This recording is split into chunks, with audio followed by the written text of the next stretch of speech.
Cái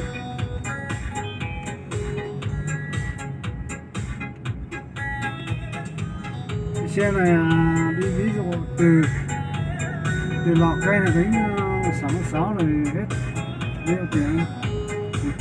100 dưới có đủ không? Tầm dưới sao đủ được. Ừ. Cả đi cả về chắc phải mất 300. Nếu mà ăn nhiều hơn xe thùng kia, nó khỏe hơn xe thùng kia nhiều à? Nhiều Lúc đó dầu nhiều hơn cái sẽ không chủ giá. Này nó chạy nó khỏe hơn con kia. Bao giờ nếu ví dụ bây giờ đi lên dốc bây giờ phát mà xe kia sao đi được nhanh được, xe này vọt được luôn. Bán tài là khỏe nhất. Kể cả chở hàng nặng một phát thích phát nó vọt luôn. Không như xe ấy. Chờ được 3 tấn nặng nó là xe này. Không được 3 tấn, chắc được tấn thì chắc được. Nặng quá mà nó bỏng đầu đấy, nó kiểu nó đằng sau nó thấp đi, đằng trước nó cao lên, không thành đi đâu. Tầm 1 tấn chắc đi được. 1 tấn là được. 1 tấn thì bình thường. Bây giờ chú bảo đằng sau đít nó có cái gì cho mũi thì đít là sao nó chịu được đúng không?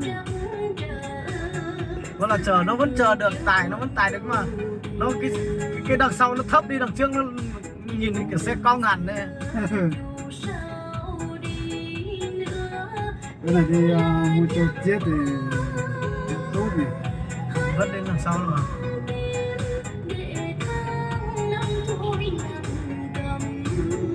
Cũng với lại này còn chở được cái hàng ấy, những cái xe chả chở được cái gì kia thì cũng mà cái gì. Nghĩ là này, những cái hàng này thì chơi rồi. Cái này thì xe vận tải rồi.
Camera là nhìn đằng trước là nhìn đằng sau nhỉ?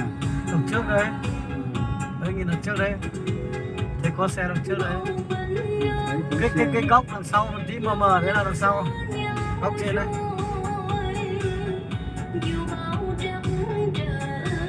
Có mờ cái nào? Góc mờ đằng sau.